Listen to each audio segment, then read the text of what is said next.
家を出たのは朝5時半。混みすぎの成田空港、モルディブにたどり着けず仕方なくスリランカ観光。モルディブ編第1回はモルディブに着くまでの苦難の旅路です。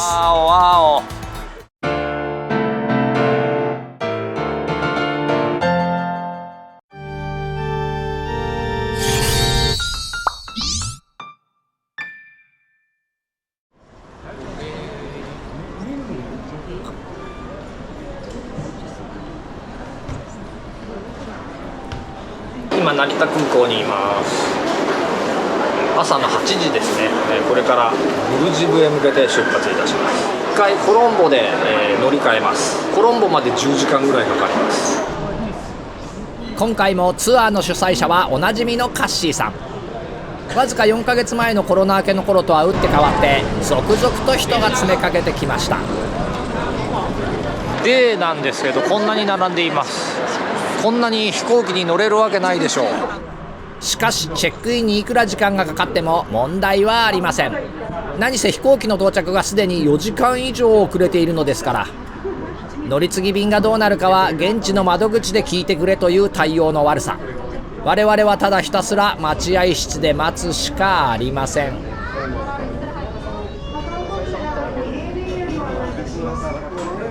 やっとゲートが開きました。実に4時間半の遅れ。機体は割と新しいものなので、せめて座席間が広いことをちょっと期待したのですが、1回目の機内食、フィッシュはベジタリアンと聞かれますが、これはサラダの話であってメインディッシュを選べるわけではありません。こんな変則パターンもあるので気をつけてください。6時間後に2回目の機内食、フィッシュはチキンと聞かれたので裏をかいてフィッシュを選んだら見事大失敗。今度はメインディッシュのことでした。しかもチキンはスパゲティだったのです。機内食のお米ってどうにも苦手なんですよね。経由地コロンボに到着したのは日本時間の1時半。ロビーの真ん中におわす仏様がこの空港のシンボルです。その裏側に乗り継ぎ窓口があります。案内の張り出しなどは一切なく、客それぞれが窓口で直接問い合わせなければなりません。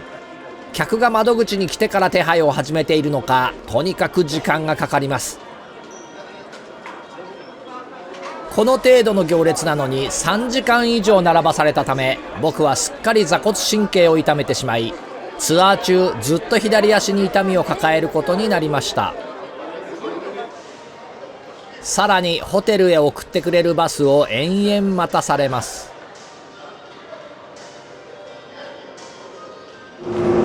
やっと動いたよ。中国製バスです。これで今スリランカコロンボのホテルに向かいます。35分ぐらいかかるそうです。というのは嘘で、しっかり50分ほどかかりました。ホテルなどに空港と同じ手荷物 X 線検先でチェックされるという厳重さ。土日は1泊9000円程度のホテルのようです。ホテルの向かいは財務省の建物。しかし窓汚すぎ。朝食はかなり豪勢なバイキング形式なのですが、辛いものばかりで僕には食べられるものがほとんどありません。今日は、コロンボ市内観光をしたいと思います。今日、髪型がですね、上がツンツン立ってますが、これは寝癖じゃないですよ。ロッド・スチュワートの髪型を真似してるんですっていうことにしといてください。ロッド・スチュワートっつったら古いって言われました。市内観光のバスは日本製。昔の役所だね。綺麗な建物。僕たちが泊まったところはコロンボの街のまさに中心部、官庁街だったようです。ホテルから10分ほどで最初の目的地に到着。コロンボ市内で最も古く最も大きな寺院、ガンガラーマ寺院です。右側の白いところから中に入ります。寺院内は土足厳禁。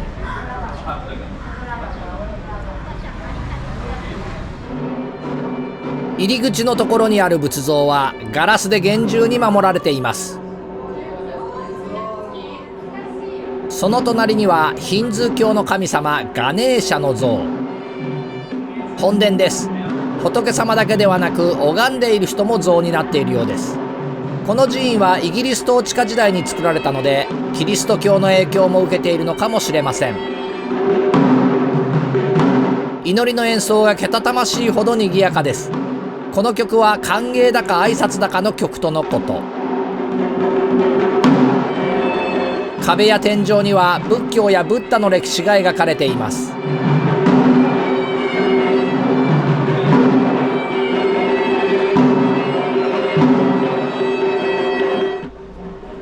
屋外でも土足禁止。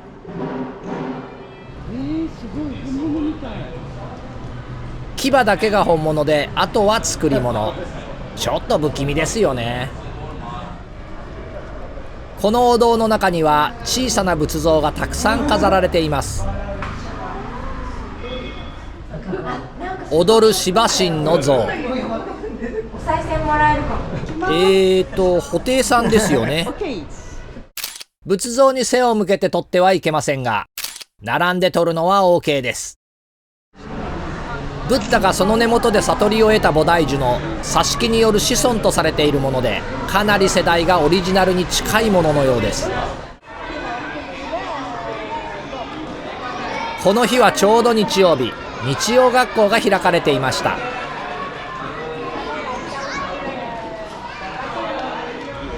これは日本から送られたものですが、色は塗り直してあるようです。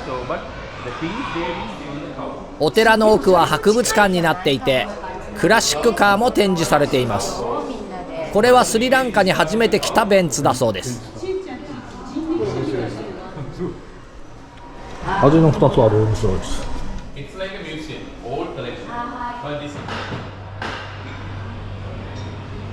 仏像や骨董品が所狭しと並べられています。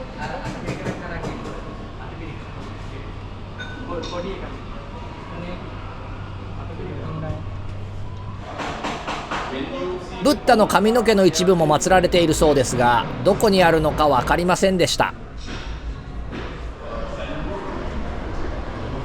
最小の仏像、このレンズ部分を通して見るのですね。なかなかよく見えませんが、見えますか？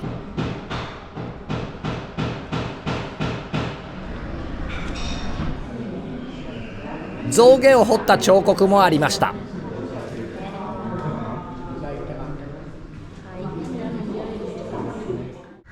シーママラカヤ寺院、湖に浮かぶ寺院です。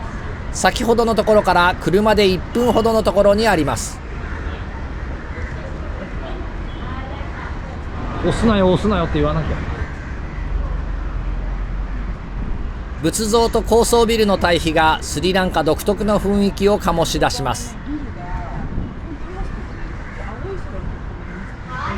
ここの本堂は壁が塞がれておらず、湖上の風が通り抜け、とても気持ちよく涼しいです。しかしアラちゃんは足の痛さマックスで、ここでへたり込んでしまいました。スリランカはサファイアの名産地でもあります。宝石ミュージアムへ行くはずが、何のことはないただの宝石店のようです。でも押し売りされるようなことはありませんでしたよ。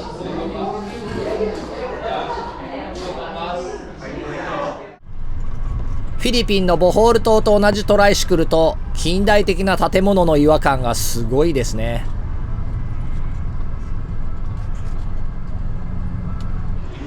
ここは独立記念ホール。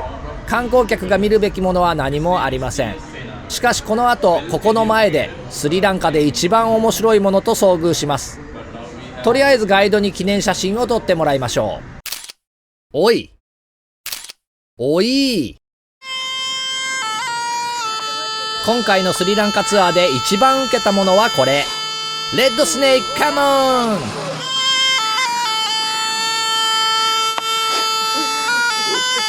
金いことすんだな。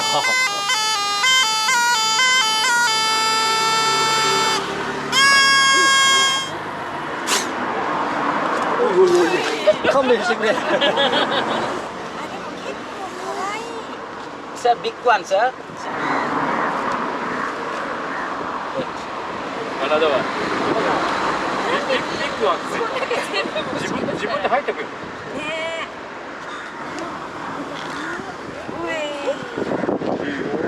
大地。ヘビ側。You can take a picture.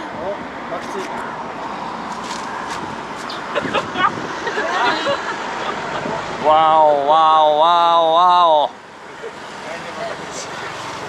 はい、じゃあこっちこっちに。閉められちゃっていいんじゃない？ちょっと。おおおお。No problem, no problem. おお。マジャマジャ。Only it knows. おお。どこ行かれますか？ヘビさんどこ行かれますか？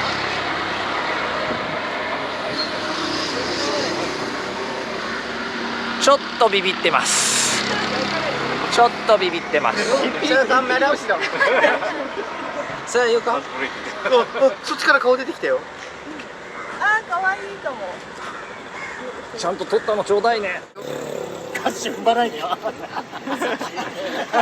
歌詞前、もうちょい前、もうちょい前行って。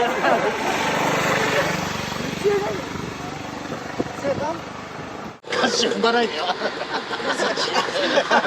歌詞前、もうちょい前、もうちょい前行って。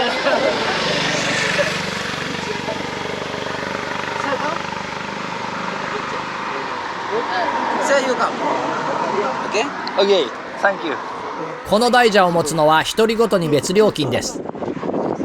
めっちゃ怖い。あったかい。あったかいの、ヘビあったかい。ドルで払うわけにはいかず、ガイドに立て替えてもらいました。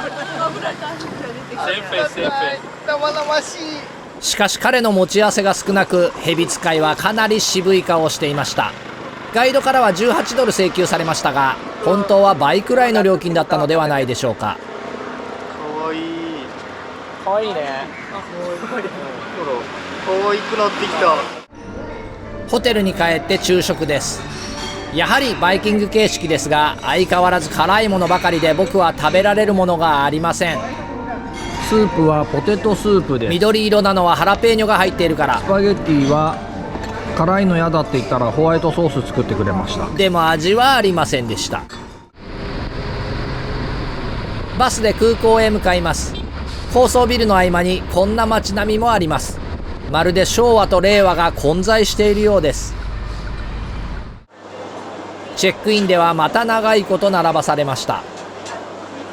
振り替えられた飛行機はなぜか別の航空会社。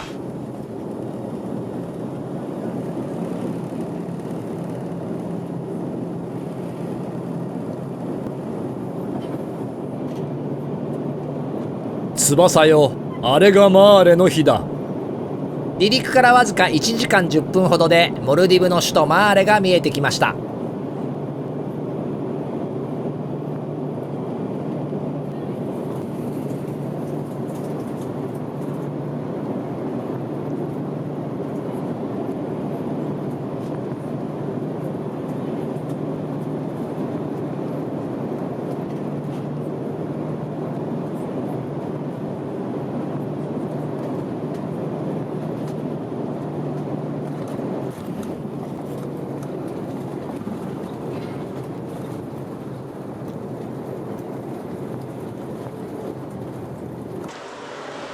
やっとモルディブに到着。空港を出たら目の前が海です。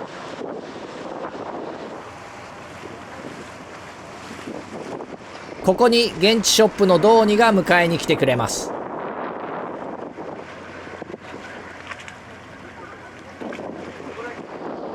ようやくクルーズ船にたどり着きました。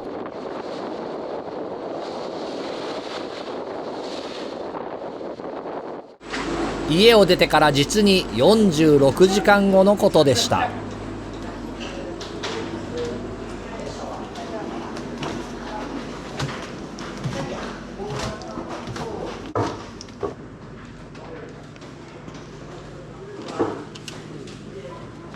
あ、違う部屋。広くなってるね。ねえ、広くなった。あ、シャワー。シャワーもなんか立派になって広くなってる。あ、トイレ広い。トロピカルトロピカーナトロピカレストトロピカルクルーズが始まります。っていうくらい映画たくさん。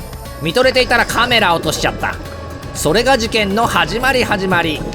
大迫力のナイトマンタ、これが噂のぐるぐるマンタだ。